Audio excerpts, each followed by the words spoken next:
fokusnya itu bukan keuntungan sesaat tapi mengorbankan kualitas, tapi dia akan fokus menjaga kualitas untuk jangka panjang.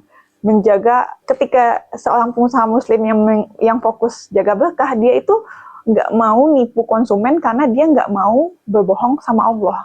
Patokannya Allah, ridho Allah. Assalamualaikum. Buku yang aku pegang ini judulnya Fondasi Bisnis Berkah yang ditulis oleh Jaya Setiabudi. Ada dua contoh.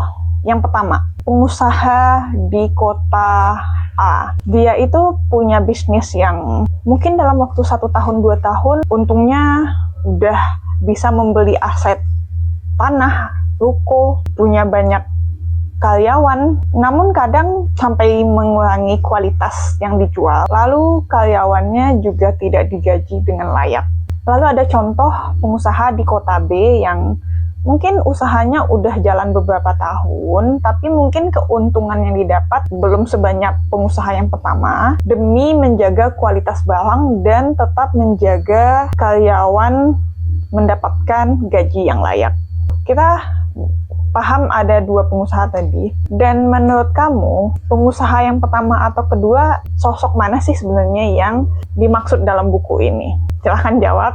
Dan oke, berdasarkan buku yang aku baca ini, Fondasi Bisnis Berkah, ada 3 poin yang perlu kita pahami semisal kita emang ingin membangun bisnis yang berkah. Yang pertama itu kita harus memperhatikan niat kita bangun usaha, lalu sistem yang kita bangun dalam mengembangkan bisnis tersebut, dan manfaat dari bisnis yang kita bangun. Oke, kita tarik lebih spesifik lagi.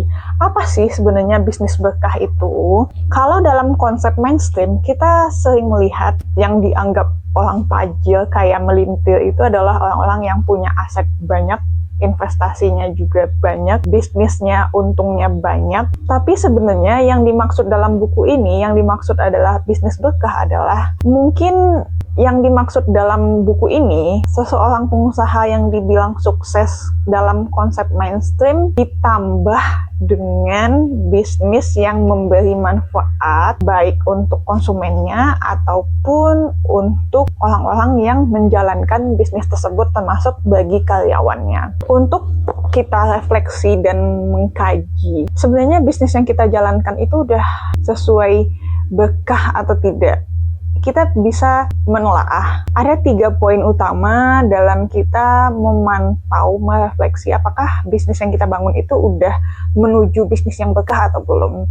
Udah saatnya bisnis kamu go online untuk potensi bisnis yang lebih luas. Kalau kamu belum punya website, bisa hubungi kami segera untuk penawaran menarik ya. Ditunggu!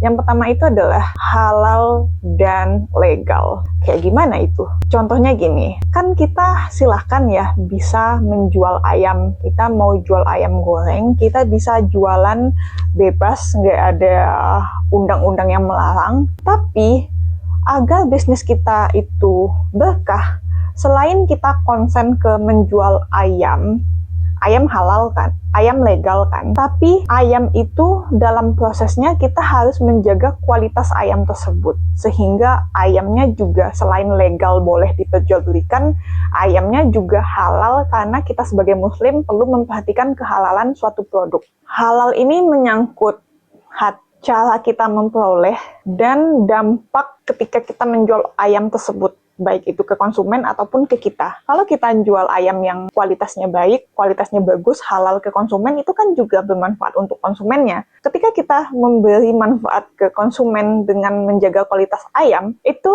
juga manfaatnya akan melantun ke kita sebagai si penjual, dan karyawan kita juga akan mendapatkan manfaat dari kita konsisten menjaga kehalalan ayam tersebut. Simpelnya, ketika kita menjual suatu barang itu legal dijual di pasaran, dan tanpa menipu orang lain, tanpa menipu konsumen, tanpa merusak lingkungan, itu adalah halal yang hakiki. Jadi bisnisnya itu tidak hanya berfokus pada legal secara hukum negara, tapi kita juga menjaga komitmen, menjaga kehalalan dari produk tersebut sampai ke tangan konsumen. Keuntungan dan manfaat yang menghasilkan keberkahan. Jadi ketika kita menjual produk itu bermanfaat bagi konsumen. Contoh manfaatnya mungkin dengan membeli produk kita, konsumennya jadi sehat. Semisal kita hanya menjual produk tanpa memberi manfaat, itu hanya transaksi biasa.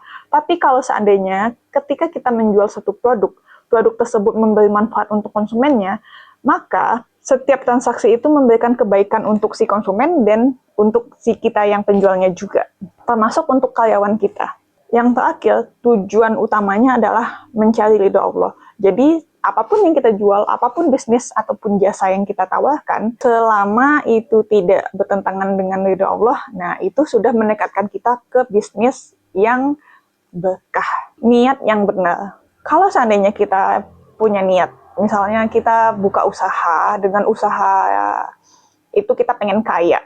Kalau cuma niat kita berhenti sampai pengen kaya, itu ya sekedar konsep pemahaman bisnis biasa. Tapi bagi seorang yang ingin membangun bisnis dengan fondasi berkah, ketika dia bangun bisnis, niatnya itu ketika dia dapat penghasilan, dia bisa zakat, dia bisa membantu orang sekitar, disitulah letak bisnis itu dikatakan sebagai jalan untuk ibadah. Jadi niatnya itu nggak semata-mata untuk dia kaya, tapi ketika dia bisnis, niatnya sebagai jalan dia untuk bisa beramal, baik itu melalui zakat mal atau sedekah atau zakat atau macam-macam yang sifatnya memanfaatkan keuntungan dari bisnisnya untuk manfaat yang lebih besar. Sebagai muslim, hal yang menarik ya buat aku, setiap kita transaksi itu kalau kita niatkan untuk jalan kita beramal, nanti kita juga dapat pahala dan terhitung ibadah selama kita menjaga hal-hal yang Allah ridhoi. Ya, kita nggak bohong, kita menjaga kualitas barang kita, akad yang kita kasih ke konsumen kualitasnya sama dengan apa yang kita berikan, itu juga termasuk ibadah. Dan nggak lupa, ketika seorang muslim ingin membangun bisnis yang berkah, fokusnya itu bukan keuntungan sesaat, tapi mengorbankan kualitas, tapi dia akan fokus menjaga kualitas untuk jangka panjang. Menjaga ketika seorang pengusaha muslim yang fokus jaga berkah, dia itu nggak mau nipu konsumen karena dia nggak mau berbohong sama Allah. Patokannya Allah, ridho Allah. Dengan memahami produk dan pasar, seorang pengusaha dia nggak akan menjual barang-barang dengan gimmick-gimmick marketing, yang gimmick-gimmick marketing itu bahkan bisa menipu konsumen. Dia nggak akan melakukan hal-hal tersebut. Dia akan menjaga norma etis akad antara dia dan konsumen. Kalau semisal dia akadnya sama konsumen komposisinya A, B, C, D, ya udah dia akan ngasih barang yang sesuai A, B, C, D. Dia nggak akan ngasih standar di bawahnya. Karena dia emang menjaga komitmen sesuai dengan apa yang diinginkan oleh si konsumen.